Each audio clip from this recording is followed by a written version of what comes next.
কুরবানির ঈদ কবে তা এখন আপনাদেরকে জানিয়ে দেব, তাই ভিডিওতে একটি লাইক দিয়ে সাথেই থাকবেন এমনটাই অনুরোধ রইল।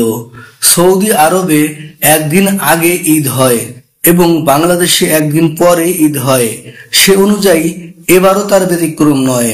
সৌদি আরবে জিলহজ মাসের চাঁদ দেখা গেছে, সে হিসাবে আগামী 15ই জুন সৌদি আরবে হজ পালিত হবে। বৃহস্পতিবার সন্ধ্যায় সৌদি আরবের আকাশে জিলহজ মাসের চাঁদ দেখা গেছে বলে দেশটির সুপ্রিম কোর্ট এক বিবৃতিতে জানিয়েছে।